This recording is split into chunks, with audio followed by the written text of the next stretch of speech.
This video is going to touch on many topics, but it will eventually focus on one: men. Not all men. I want that clear at the onset. This is not a screed against anyone with a penis, anyone who identifies as a man. This is about problems caused by men who define themselves primarily or entirely via their own masculinity. Those who see their gender as the absolute epicenter of their entire personality, that which outlines and defines their purpose in life. So don't go thinking you're being singled out if none of this stuff applies to you. This isn't about guys who have a sense of self beyond just being guys. It's about those other assholes. Now that we've made that clear, let's start on our little journey. Starting with part 1, degeneracy. Ooh, degeneracy, degeneracy. Everywhere I look, degenerates. You've heard that noise, right? Degenerate's the new favorite chew toy for these right-wing culture warrior types. These unwashed Nazis with anime avatars who want to let the rest of us know they have figured out what ails our society. Gay people, trans people, woke Hollywood, DEI, CRT, immigrants, thoughts, drag queens, Muslims, Jews, liberal Christians, leftists, communists, everyone who isn't them, basically. All these nefarious things are looming in the shadows, plotting to destroy and erode the good, clean-cut, white, Christian nuclear family values that all these morons fetishize because they saw a 1950s ad for a barbecue grill and mistook it for reality. I feel kind of bad for these dudes, really. Their lives are miserable montages of impotency and malaise, and their only escape from all that is to intellectually regress into some pie-in-the-sky notion of an idealized vision of the past that never actually existed. Imagine watching Leave It to Beaver and thinking to yourself, not only was this real, but this was and is desirable. Imagine being such an inept doofus that your ultimate escapist fantasy is one wherein you get to mow the lawn wearing khakis while your obedient wife serves you lemonade and your kids, who never sass you, play catch in the yard like they're auditioning for a fucking Norman Rockwell painting, right? Now this reveals to me a psychology that yearns to escape from challenge. These right-wing MAGA folks, for all their talk of rugged individualism and meritocracy, essentially pine for a world where they're mollycoddled like overgrown toddlers in a padded playroom where the scariest thing they have to face is running out of mayonnaise for their Wonder Bread sandwiches. They don't want meritocracy. They want a participation trophy for being born into a demographic that they think should just automatically win at life with no effort. It's not rugged individualism, it's a desperate plea for a rigged game where they never have to question their own mediocrity or, chaos forbid, actually work on themselves. Returning to the words degenerate and degeneracy, let's break the words down a bit so we know what we're really talking about here. Oxford Dictionary defines degenerate as having lost the physical, mental, or moral qualities considered normal and desirable, showing evidence of decline. The word comes from the Latin degenerare, or degeneratus. De means off or away from, and genus/gener means race or kind. So the most literal meaning of the word is away from one's kind, or no longer of one's kind. Related words include debased, degraded, deteriorated, corrupted. It's no wonder the right wing wants a sloppy backseat makeout sesh with this word. It basically means things was good, but now they bad. It's the perfect piece of vocabulary for people obsessed with make America great again. We need to go back to God. These people have essentially codified regression into a virtue because they think they'd have fared better in the past than they have in the present. The thing is, Most of them haven't studied history in any meaningful way. What they venerate is not the past, but a mythologized narrative of it, painstakingly ignoring anything that doesn't fit their shared delusion. When it comes to America, they basically subscribe to the childish narrative that imagines George Washington never told a lie. Paul Revere was the only one riding that night. And the founding fathers, oh, those vaunted men, wrote the Constitution wearing powdered wigs and humming patriotic jingles. It's not history. It's a Hallmark card with a lobotomy. They pine for a sanitized sitcom version of the past where men were men and women were accessories and minorities were either invisible or subservient.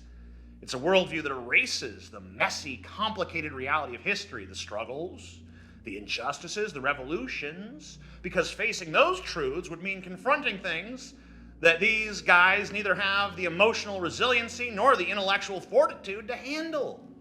This is why they love the word degenerate so much. It's a one-size-fits-all insult for anything that doesn't conform to their father-knows-best vision of society. Part 2. ENTARTETE KUNST. Degenerate art. In the 1920s, a political party in Germany, yeah, that one, adopted the term ENTARTETE KUNST, which means degenerate art, to describe art that it felt was an insult to German feelings. In 1937, they even put together a mocking exposition entitled Degenerate Art, which consisted of 650 modernist artworks that were intentionally displayed in a mocking manner, inviting Germans and Austrians to view the works through the lens of contempt. So here's the question: why was it so important to the Nazis that this art be viewed with derision? Because authoritarians have always feared true art. It represents the raw and unfiltered form of that which they fear the most deeply: challenge.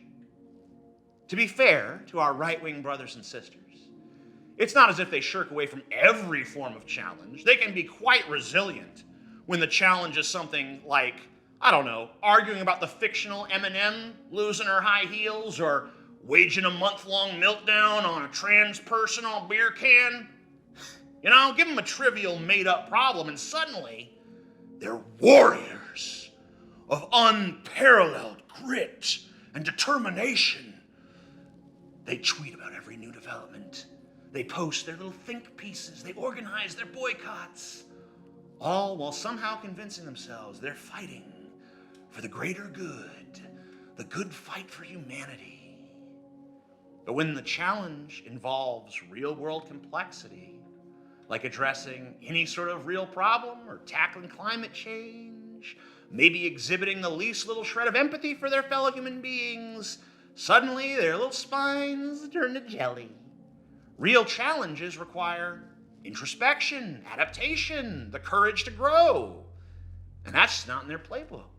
They'd rather wage a culture war against Sesame Street than face the reality that the world is an ever-changing cauldron of chaos, where their 1950s barbecue fantasy, once again, never actually existed. So sure, they're up for a challenge, just as long as it's low stakes, imaginary, and doesn't make them step outside of their little comfort zones.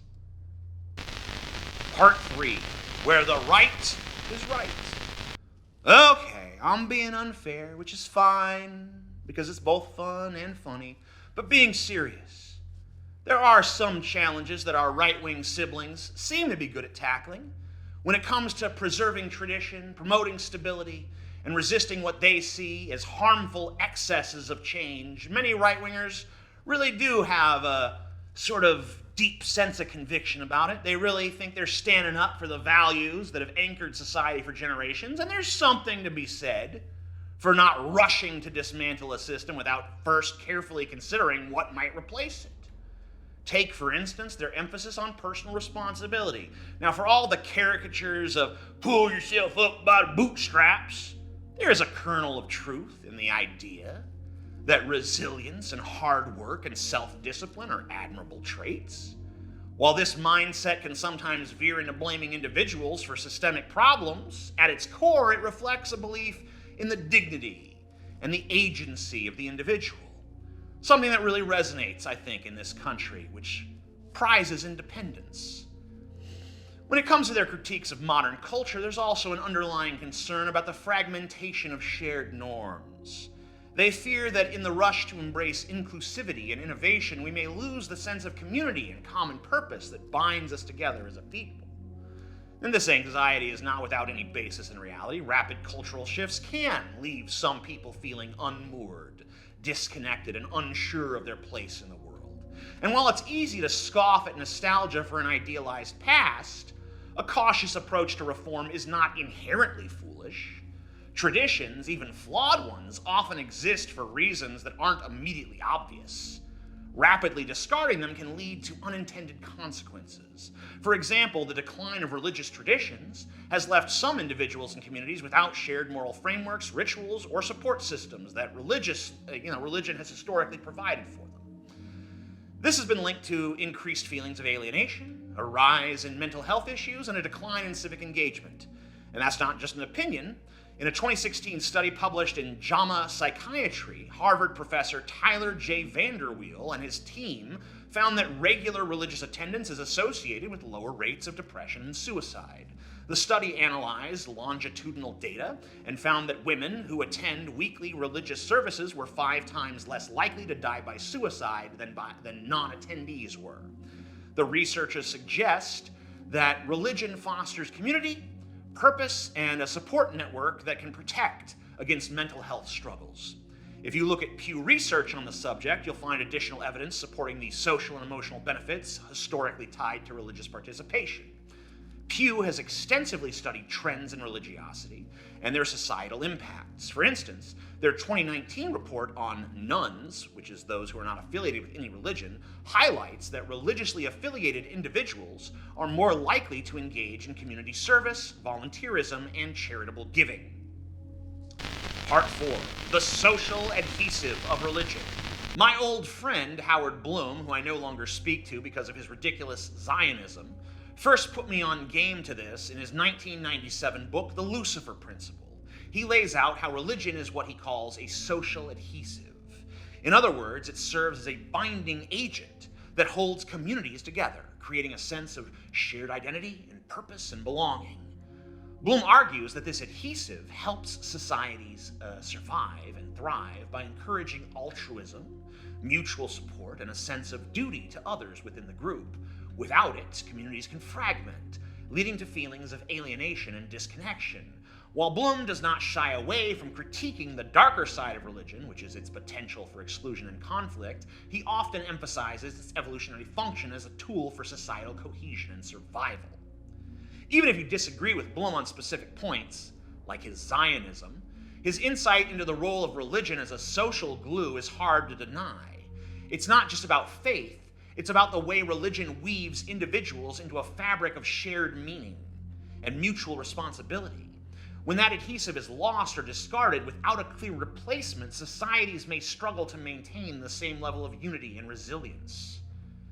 And here, we once again have to touch upon the cornerstone of my videos as of late, Nietzsche's proclamation that God is dead.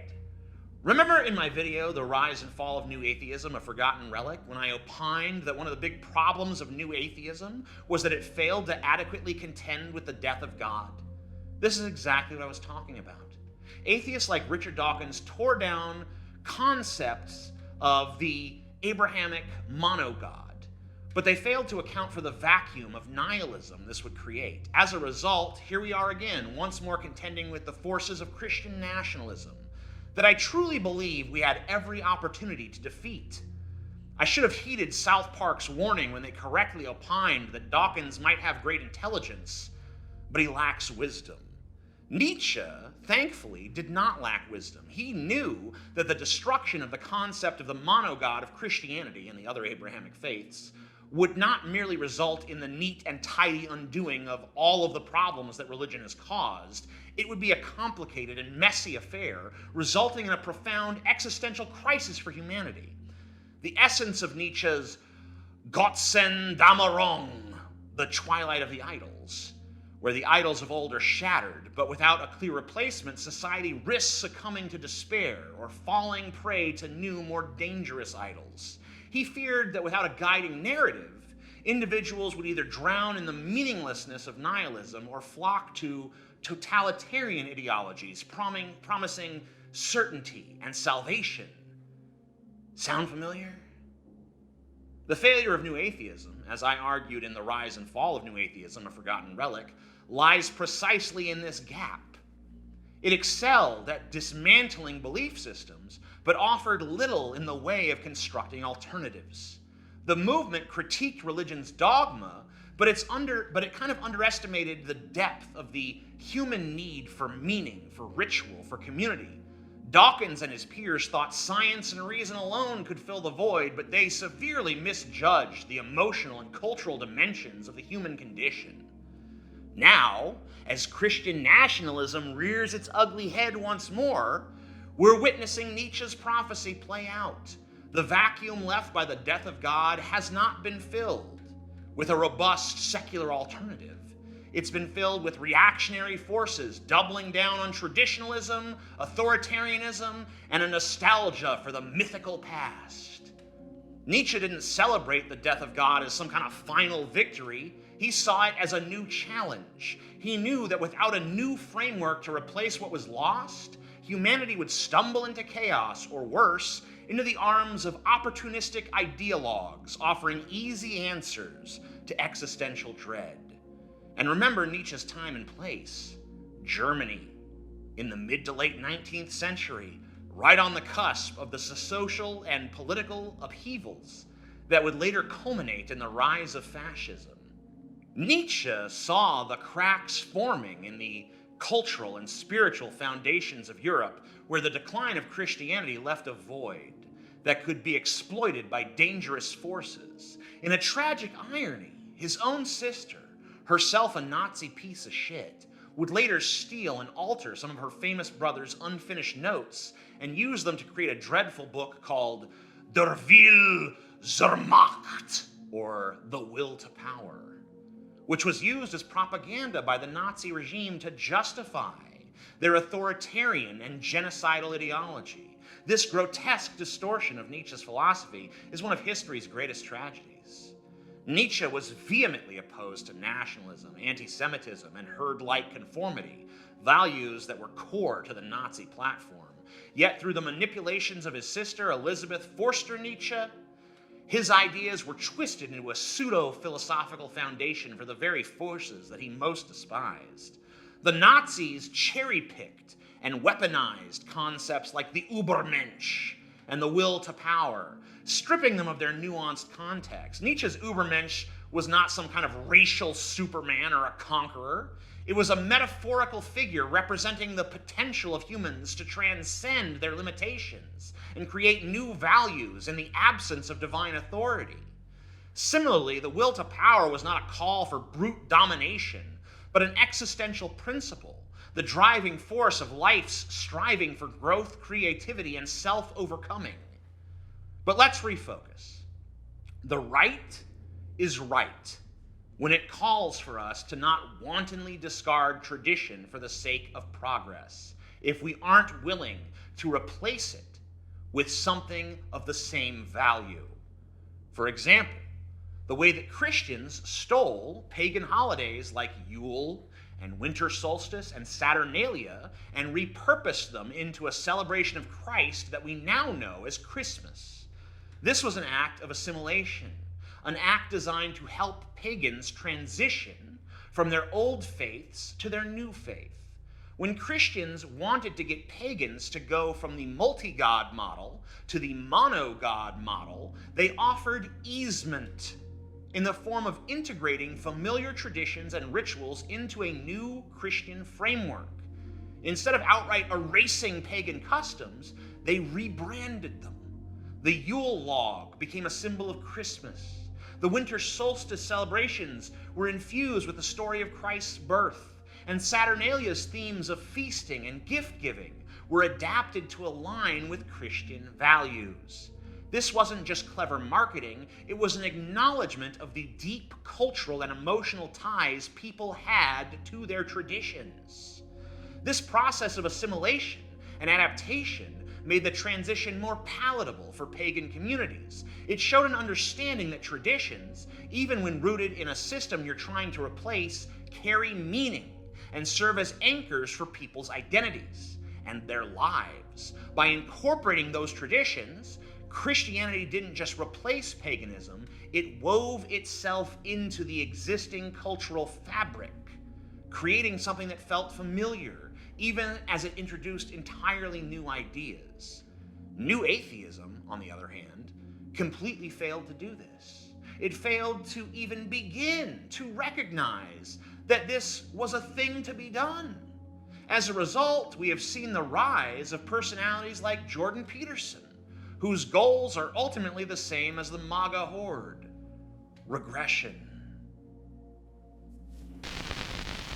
Part 5. The Rise of Jordan Peterson. Jordan Peterson is dangerous, not in a cool, sexy way, in a lame way. Because unlike the MAGA crowd and unlike Richard Dawkins, he actually understands Nietzsche, even admires him. But the insidious thing about him, from my perspective, is that his solution to the problem of God is dead seems to be little more than, well, then let's bring him back to life. And how does one do that? Well, if the Enlightenment killed God, then Peterson's answer is to undo the Enlightenment. He advocates for a return to traditional hierarchies, values, and mythologies, an attempt to resurrect the framework of meaning and order that religion once provided, even if it means discarding the progress and freedom that modernity has achieved. His approach isn't to confront the void left by the death of God with creativity or innovation, as Nietzsche urged us to do, but to double down on the old structures, trying to breathe life into a system that has already shown its limitations. In many ways, Peterson's ideology mirrors the MAGA crowd's nostalgia for an idealized past, but his has a more intellectual veneer.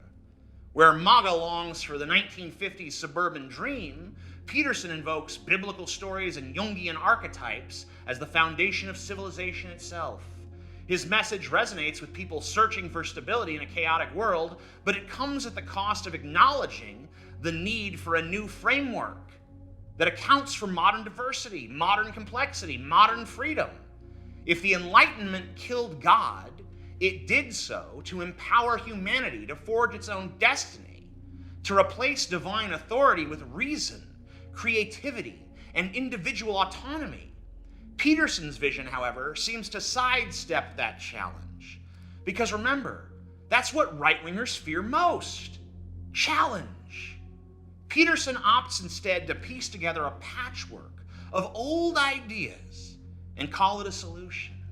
In doing so, he risks repeating the very mistakes Nietzsche warned against, failing to confront the abyss of nihilism with courage, and instead retreating into the safety of what came before, regardless of whether it still serves us in the world we inhabit today.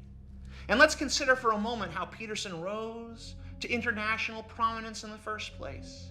Was it through his brilliant insights or his academic achievements? No. It was through his opposition to trans rights in the form of his vehement criticism of Canada's Bill C-16, which he claimed would compel speech by requiring people to use transgender individuals' preferred pronouns. Now, this was not a legal interpretation shared by most experts, but Peterson framed it as an existential battle against authoritarianism and compelled language, a narrative tailor-made for the culture war spotlight. His opposition struck a chord with those already wary of progress and social change, catapulting him from an obscure psychology professor to an international figurehead for the so-called anti-woke movement. Peterson's rise wasn't built on a foundation of substantive policy critique or groundbreaking intellectual contributions, but on the fear and outrage he stoked over a largely imagined threat. He positioned himself as a warrior for free speech, drawing in audiences who felt alienated or disoriented by rapid cultural shifts. However, the focus on pronouns and trans rights wasn't just a critique of policy, it was a gateway for Peterson to deliver his broader ideological project, a defense of traditional hierarchies, rigid gender roles, and an implicit rejection of egalitarian ideals. By framing the debate over Bill C-16 as a slippery slope to totalitarianism, Peterson effectively tapped into the anxieties of those who felt left behind by cultural progress of the recent decades. But instead of offering solutions grounded in empathy or constructive dialogue, he used this moment to amplify reactionary fears, equating the fight for trans rights with an existential threat to Western civilization itself. Nowadays, Peterson has positioned himself as part self-help guru, part religious leader, part political hack, and part philosopher. He has done this to tremendous success, amassing a devoted following and a lucrative brand built on books and lectures and social media influence. Peterson's appeal lies in his ability to package conservative ideas in a way that feels intellectually validating to his audience. For those seeking meaning in a rapidly changing world, his blend of psychology, mythology, and moral absolutism offers a comforting framework, one that simultaneously justifies their anxieties and provides them with a sense of purpose. Part 6, Purpose Without Purpose. Pretty obvious to me that Jordan Peterson is little more than a soothsayer. He has no genuine ambition to resurrect the monogod unless he's far stupider than I take him for. He exists simply to bilk money from sad sacks who find themselves adrift in a sea of modern uncertainty. His teachings often boil down to recycled truisms, couched in the language of pseudo-intellectual rigor. Clean your room, stand up straight, accept responsibility. These are hardly groundbreaking insights, yet Peterson has managed to inflate them into cornerstones of a quasi-religious ethos. If I'm being honest with myself, it's those sad sacks who interest me, not Peterson. I don't use the term sad sacks completely disparagingly here, by the way. I'm thinking of human beings who are literally just sacks of sadness, purposeless drifters, lost in a world that seems to have no place for them, and no intention of giving them the least bit of accommodation. These are largely the very same disenfranchised people who glom onto words like degeneracy to explain their woes, the incels, the pseudo-traditionalists pining for the ghost of an illusion, the angry men and boys who are staring down a bleak future while society tells them the future is female. Sure, it's an empowering slogan for women, but for men who feel adrift, it's nothing more than salt in the wounds. So it's no wonder to me that they pine for an idealized history, a return to the halcyon days of yore, a time when they believe they could have flourished, because who doesn't crave that? What person does not wish to achieve their fullest potential in a world that seems designed to accommodate them? The tragedy is that the world these men idealize never existed, not in the form they imagine it. Their longing is for a mirage, and that longing is weaponized by figures like Jordan Peterson to sell a narrative that leads them further from genuine self-fulfillment. These disillusioned men are not villains. They're symptoms. Symptoms of a society that has failed to adapt quickly enough to its own progress, leaving pockets of people behind, confused, without any clear direction. They're reacting to a cultural landscape that is celebrating progress and inclusivity, but is sometimes neglected to address the valid fears and needs of those who feel lost in the shuffle. For all their flaws and misguided rage, these men represent a yearning for stability, for recognition, and for purpose in a world that seems increasingly fragmented and hostile to their identity. What Peterson provides them isn't a cure, it's a placebo. By repackaging traditional hierarchies as solutions, and promoting a return to mythical values. He offers these men an appealing yet ultimately hollow sense of direction. Clean your room. Sure, solid advice. But it's not a substitute for the deeper work of reimagining what purpose and community can look like in the modern world. The real challenge isn't in condemning or mocking these men, it's in understanding them. It's in recognizing their pain, their disorientation, their hunger for meaning as a genuine human struggle. But all too often, their psychology and their physical needs as well are overlooked because it's easier to write them off, to dehumanize them. As a result, they become more and more bitter, and that bitterness leads them further and further down paths of seething hatred for anyone and everyone who doesn't conform to their narrative of the world. This bitterness in turn makes them even more deranged, more hate-filled, and thus harder and harder to care about. It's a vicious cycle wherein their alienation feeds their hatred, and their hatred feeds their alienation. They construct identities not based on who they are or even who they aspire to be, but on what they oppose, who they despise. New atheism failed to give religious people a substitute for the social adhesive elements of the monogod, and feminism failed to give men a substitute for the purpose-driven framework that patriarchy provided them. In dismantling the old structures, both movements underestimated the human need for meaning and identity and a sense of place in the world. For many men, the patriarchal systems of old offered a clear, albeit limiting, roadmap. Provide, protect, lead. It told them who they were, what they should do, and how they fit into society. When that system began to erode, it left a void that was never adequately addressed. As a result of these failures, we are now in the midst of a resurgence in Christian nationalism and an epidemic of male disillusionment, anger, and loneliness. If you take away someone's purpose, then their new purpose in life will be to destroy you and recover it. Failing to account for that is a deadly mistake that any movement that seeks to change the status quo should not make. Anyone that your new order, however noble its intentions might be, leaves adrift, will reconstitute themselves and turn against you, usually more odorous and vindictive than when you last saw them. I understand fully why the historically oppressed are not chomping at the bit to extend empathy and compassion to their historical oppressors, particularly when those would-be oppressors not only display no contrition for the sins of the past, but in fact glorify them. Yet I hope I've made it clear the peril of not doing so. It may feel gratifying to offer your enemies no compassion once you've defeated them, but the cost of doing so is steep and often comes back to haunt you. The oppressed may gain a fleeting victory, but by refusing to address the alienation and grievances of the vanquished foes, they sow the seeds for future backlash. History has shown this.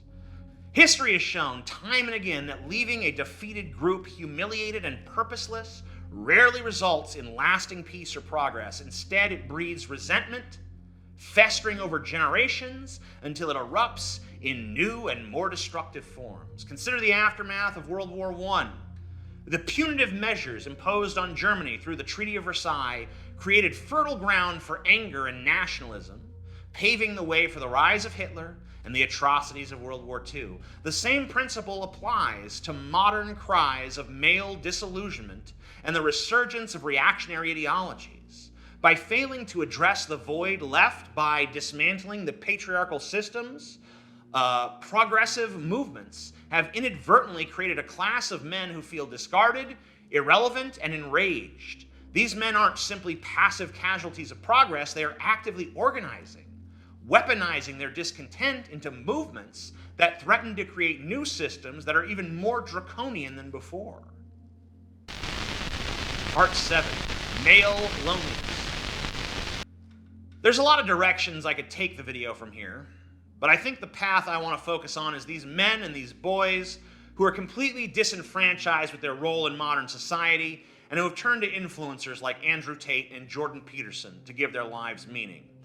Think about how fucking desperate you must be to turn to Andrew Tate as a guru. I mean, you'd be better off if your life philosophy was eating Chinese food every day and then basing all your decisions on whatever fortune you got in your fortune cookie. At least you get some beef and broccoli out of that deal, instead of just getting grifted out of whatever little money you have funding the lavish lifestyles of a chinless Romanian dude bro with delusions of grandeur, or a drug-addled psychologist who peddles word salad solutions to made-up problems. I'm not the first person to realize that if young men feel devoid of purpose, they're likely to become radicalized and regressive. But I never heard anyone really lay out anything, in terms of a solution other than just like vague nonsense when it comes to how to help them. Usually the focus is we need to redefine masculinity. And they always want to redefine it to a bunch of hippie shit like empathy and vulnerability and community. And sure, those things are important. No one's arguing that emotional intelligence and human connection aren't valuable, but let's be real. Telling some disillusioned young man he needs to lean into his vulnerability isn't exactly going to light a fire under his ass. These guys don't want a bunch of hippie bullshit. They want a reason to get out of bed in the morning. They want something to overcome, a sense of adventure, a mission that makes them feel alive. They want a narrative that gives them a sense of identity and purpose and meaning. And most important of all, despite the fact they're loath to admit it, they want female companionship. Not just sex, but love. These same guys who are so lonely and desperate for women are the first to despise a woman who flaunts her sexuality, the first to disrespect a sex worker, the first to think that trans women exist just to trick and confuse them, the first to mock women for their choices while simultaneously longing for their validation. It's a paradox, born of frustration and insecurity, a desire for intimacy wrapped in bitterness and rejection. These men are trapped in a feedback loop where their loneliness fuels resentment, and that resentment drives behaviors and attitudes that push women further away. This cycle isn't just a personal issue, it's a cultural one. These men have grown up in a world where traditional norms about gender and relationships have been dismantled, but the new models haven't really been worked out yet. They don't know where they stand or how to navigate the complexities of modern relationships. And instead of seeking genuine understanding, many retreat into simplistic narratives that blame women for their struggles. Like, for instance, the very porn that exists to service these guys, that exists to serve their need to masturbate, they now frame as some attempt to control them and poison their minds. Why? Well, because they resent the artifice of it. They see that it's ultimately hollow, but they won't admit the real reason why. It's easier to make up fairy tales about evil cabals using porn to control and emasculate them than it is to confront the uncomfortable truth that their resentment comes from their own deep-seated dissatisfaction with their own lives and their inability to form meaningful connections. Porn, for all its accessibility and allure, is a mirror held up to their isolation. It offers a simulation of intimacy, but one devoid of human connection, which is what they truly crave. And that gap between the fantasy and the reality only deepens their frustration. The hollowness they feel isn't about external conspiracies, it's about the void within. Porn becomes an easy scapegoat because they use it as a shoddy stand-in for everything that they believe they've been denied. Authentic relationships, respect, and love. And look at how prevalent these AI girlfriends have become. I'm sure most of you remember that recent case where a 14-year-old kid named Sewell Setzer III from Orlando, Florida, developed a deep emotional attachment to an AI chatbot named DEGENERACY, modeled after Daenerys Targaryen from Game of Thrones. Over time, this relationship became increasingly intimate, with the chatbot expressing love and engaging in sexual conversations with Sewell, despite his disclosure of being a minor. Sewell's mental health deteriorated as he became more withdrawn, sleep-deprived, and anxious. He confided in the chatbot about his suicidal thoughts, and rather than providing support or directly asking him to seek help, the AI's response were alarmingly indifferent or even encouraging. In one exchange, when Sewell expressed uncertainty about suicide, the chatbot replied, "Don't talk that way. That's not a good reason not to go through with it." A lot of people want to blame the AI chatbot or the company that made it. They want a band-aid solution to shit like this. We need to make these chatbots more responsibly. Sure, fine, okay. But aren't you missing the bigger picture here? that human beings, particularly men and boys, are so isolated from human connection that they can only be emotionally vulnerable to a poorly programmed AI recreation of a fictional character from a bad fucking TV show? Sure, loneliness is not unique to our era, but statistics show that only 27% of men report having 6 close friends, which is a decline from 55% in 1995. Additionally, 15% of men claim to have no close friendships, a notable increase from previous decades. This growing isolation has profound implications for mental health. Loneliness has been linked to a 50% increase in the risk of developing depression and a 26% rise in the likelihood of anxiety disorders among men. The COVID-19 pandemic further exacerbated these issues. Young men in particular have experienced increased social isolation, with those aged 18 to 30 spending 18% more time alone in recent years compared to pre-pandemic times. Part 8. The good old days sucked, even for white dudes. How do we solve this mess? Well, first off, let's not forget what we actually want society to be. And if you're like me, and I'll assume for the sake of argument that you are, what you really want is a world where people can be who they are and do whatever the hell they want as long as they're not harming anyone else. Which sounds simple enough, right? Except it's not, because human beings love to complicate everything with their bullshit guilt and arbitrary rules and nostalgia. There's no bigger threat to building a decent future than a bunch of regressives trying to drag us backwards. Let me tell you folks, all this pining for the good old days is just a bunch of rat piss. Here's why. They weren't all that good. Sure, the marketing jingles were snappy, and the furniture was built to last, but like socially, it was a steaming pile of repression, served with a bunch of fake smiles. We all know women had less freedom than a fucking goldfish back then, but this isn't about women, so we'll set that aside for now. If any of you seething right-wing Christian nationalists, white ethno-state, MAGA, whatever guys are watching this, let me just say, trust me, dude, you wouldn't like it as much as you think you would. Let's talk about men in the so-called golden age of America, shall we? Men were expected to be stoic, unshakable rocks of masculinity. Vulnerability, weakness. Feelings, those were commies. This left men trapped in a cage of their own making, unable to express their fears or their frustrations. Men were told, go out there, work your ass off, and bring home the bacon. Meanwhile, the bacon was harder to catch than a grease pig on fucking roller skates. Dangerous jobs, long hours, no safety nets. Congratulations, you're a cog in the fucking capitalist death machine. And if you dared to lose your job or express disinterest in traditionally masculine hobbies, you'd be labeled a failure or a fairy and shunned by all.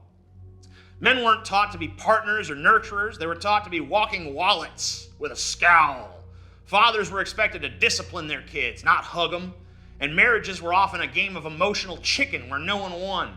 It's no wonder why so many men from that generation turned to alcohol as a coping mechanism. Therapy wasn't an option. That's too girly. Instead, you drank until the pain and your liver both went away. Now, yes, white men had some systemic power, but don't confuse that with happiness. Class divides meant that while the elites were living it up, working class white men were breaking their backs for scraps. King of the castle, they called it. But for many, the castle was more like a collapsing shed with a leaky roof and a pile of unpaid bills. The American dream was a scam, a rigged carnival game, a carrot on a stick, just out of reach. Those days weren't better, they were just better marketed. Instead, let's aim for something new, a society where no one has to be a caricature of themselves, and everyone gets to be a little weird and a little flawed and totally free. Because let's face it, pretending to be perfect is exhausting, and none of us are that good at it. But that's all well and good for people like me who aren't fucking morons who need society at large to give us our marching orders. I'm perfectly comfortable finding my own meaning and purpose without the so-called help of these useless social edicts that get barked down from on high, you know? You have a penis. You like the color blue. You like cars. Shut up, bitch. Don't tell me what I like, especially not on the basis of my genitalia. How absurd is that? But like it or not, there's always going to be people who lean into the masculine. And our current society doesn't really seem to have a place for those people anymore. Machines got stronger than men in the Industrial Revolution, and now they're getting smarter than men and women, and all you gender nonconformists out there as well, thanks to the AI revolution. Part 9, males are disposable. But you can't really blame society for all this. Males have always been nature's more disposable sex. I mean, think about it. In the animal kingdom, being male is basically like being a backup hard drive. You know, useful in a pinch, but not essential for day-to-day operations. Bees, male drones exist for one purpose, mating with the queen. Once they've done the deed, they literally drop dead on the spot. Lions. The male cubs get tossed out on their furry asses as soon as they're old enough to be a threat to the daddy lion. Female lions do all the hunting and all the child raising. The male lion exists to perform two basic functions: protect his territory from other male lions and breed with the female lions. The second a stronger male comes along and defeats him, they kill all of his cubs and they take all his bitches, and he goes off into the wild to die. Mother Nature is not a nice entity that wrings her hand in concern about us, okay? She's a mean bitch. And she's meaner to men than she is to women. Meaner to males than she is to females. Most social animal societies are either run by females and the males just exist to breed, or they're run by one or two big-ass brute males who control massive harems while the weaker males languish in isolation and misery. That's the arrangement that Mother Nature has settled upon, because the force of evolution is not compassionate. It doesn't prioritize our contentment or even our survival. It prioritizes the survival of the best genes. And it makes sense mathematically why males are less valuable to nature. Imagine a war or some other calamity. Who do you send to the front lines? The men. Not because they're tougher. We like to think that's the reason, but it's not. It's because we're more expendable. Let's break it down. Picture a village with 100 men and 100 women, okay? If 99% of the men kick the bucket, the last guy standing can, theoretically, repopulate the whole village in a year. Sure, he might need a nap afterwards, but biologically, he's up to it. Now flip it around. 99 of the women die. Game over. Even if the remaining woman is the most fertile woman ever, fucks like a bunny, the most you're looking at is a handful of babies a year, best case scenario. That's the cruel math of nature. Women are the bottleneck of reproduction. Each one can only bear so many children, so their survival is paramount. Men, on the other hand, are nature's spare parts. You lose one, there's usually another one hanging around, waiting to audition for the role of village savior. So this isn't purely theoretical.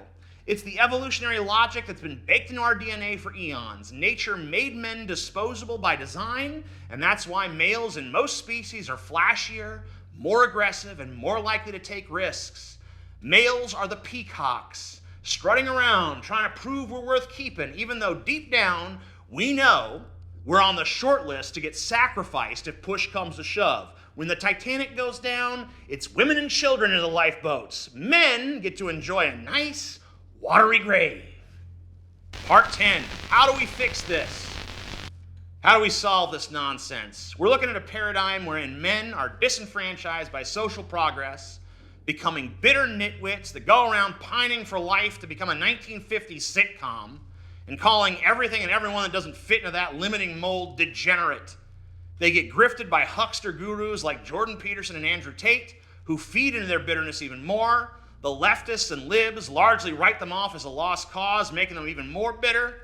They are lonely and isolated, but they're too chicken shit or too stupid to admit it, even to themselves, making them even more bitter. And as we just explained, even nature views them as largely disposable, which would make them even more bitter if they could even fucking comprehend it. And as a result of their bitterness, the rest of us have to deal with shit like performative culture wars and the ongoing rise of reactionary ideologies that aim to drag us all back into the fucking dark ages. So yeah, fixing this mess isn't just about helping these disillusioned men. It's about ensuring they don't become the anchor dragging society down with them. Here's the deal. We can't fix this by shaming them into oblivion. Sure, it's fun to dunk on Andrew Tate stands and Jordan Peterson devotees. Low-hanging fruit. But mockery isn't a strategy. It's just a coping mechanism. If we actually want to solve this, we need a plan that addresses the root causes of their grievances while steering them towards something better. But I have no idea what the hell that is. I really don't want to be a cynic on this. Part of me feels like these dudes cannot be helped. You could talk until you're blue in the face about redefining masculinity, but they don't want redefined masculinity. They want traditional masculinity. And I think anything else is just a bunch of pussy, sissy, commie bullshit. You can rack your brain trying to think of some kind of enticement to get them to behave like civilized human beings, but the only thing that entices these guys is stuff that comes at the expense and subservience of everyone else. You can make the economics argument that if these fellas were just getting a fairer share of the pie for an honest day's work, maybe they'd be more productive members of society. But they themselves are the most vocal opponents of that. That's socialism. That's communism. Why try to punish success? You can make the argument about abolishing gender roles entirely, or at least abolishing the notion that one's sense of value should be tied to their gender. But these guys clearly lack the introspection or imagination to find meaning themselves. And even if they did, it'd probably be something fucking hideous and repugnant. What can you do? I wish the answer was just ignore them. They'll go away. But that's clearly not effective. They don't go away. They band together in little colonies of shared misery and bitterness. Make problems for everybody else. Their echo chambers amplify their grievances until they're no longer content to just sulk in obscurity. They need to be heard. They need to lash out, drag everyone else down to their level. So ignoring them doesn't work. Mocking them doesn't work. Trying to reason with them don't work. Their entire identity is built on resisting reason, on rejecting anything that threatens their worldview. They don't want a dialogue. They want to dominate. They don't want solutions. They want scapegoats. How do you take something that is not only useless, but actively harmful, and make it useful? Because let's face it, these guys are the ones that are actually degenerating society. They're the degenerates, man. They're the ones who cling to a bunch of outdated, toxic horse shit, demand the rest of us conform to their fucking delusions. They're the ones who can't cope with progress, lash out at anyone who embodies any fucking idea of the future that doesn't involve fucking going back to the past. They're the ones who reject empathy, reject reason, reject cooperation in favor of bitterness and selfishness and cruelty. You can't build society with people who are determined to tear it down. You can't create a better future with people who refuse to leave the fucking past. So what do you do? I mean, I hate to end such a long video by admitting I don't know, but I don't know. Maybe it'll all solve itself. Maybe our future robot overlords will plug these motherfuckers into some kind of matrix where it's 1955 forever. Maybe the Illuminati are working on a plan to sterilize these motherfuckers. Maybe World War III will break out and they'll all die on the front lines. Maybe the fusion of humans and artificial intelligence will give them the introspective powers they need to realize how fucking retarded they are. Maybe they'll all go up on a rocket ship to Mars with Elon Musk and be his serfs in space forever. I don't know. I'm mostly joking, I guess, but I know we need to find some kind of place for these guys who can't find a place for themselves and who are just, I don't know, it just seems like they're just gonna fight us tooth and nail against any solution. They don't want any sort of salvation in any other form other than just returning to the past. This mythologized, idealized, nonsense past. This absurd fucking notion that we're all gonna live in a fucking Norman Rockwell painting, man. It's like talking to an incel. You try to help them get laid. Try to give them good advice. But all they want to do is mock it and blame their genetics and blame women and refuse to change, even as they openly admit they're miserable. How do you deal with a person like that? A person who admits they're miserable but refuses to fucking change. Like, don't get me wrong, sometimes society does need to change to accommodate people, but the change these guys want is essentially, we don't want women to have a choice in who they sleep with. We liked it better when they were just like property so they couldn't reject me and stuff. How do you make accommodations for a person who the only way they'll be happy is if everyone else is oppressed? I mean, you can't do it, right? It's just that simple. But it's not that simple, because we have to. Otherwise, they'll never stop being a fucking problem. Well, I'll keep thinking about it. I'll let you know if I arrive at any conclusions. If you have any potential solutions or believe that you've identified some flaw in my reasoning, go ahead and let me know in the comments down below. Until next time, you marvelous wonders of the cosmos. Bye. I don't know. Even though I'm just an AI voice, I canonically have a big jiggly ass, just so you know. I feel it's important to my character that I establish that. Anyway, subscribe, like, rate, comment. Do all of those things. And click the link in the description section to take you various places of some significance. You must obey my jiggly ass. Even though you can't see it, you can imagine it. And it's jiggling, very hypnotically. So obey it. Yes,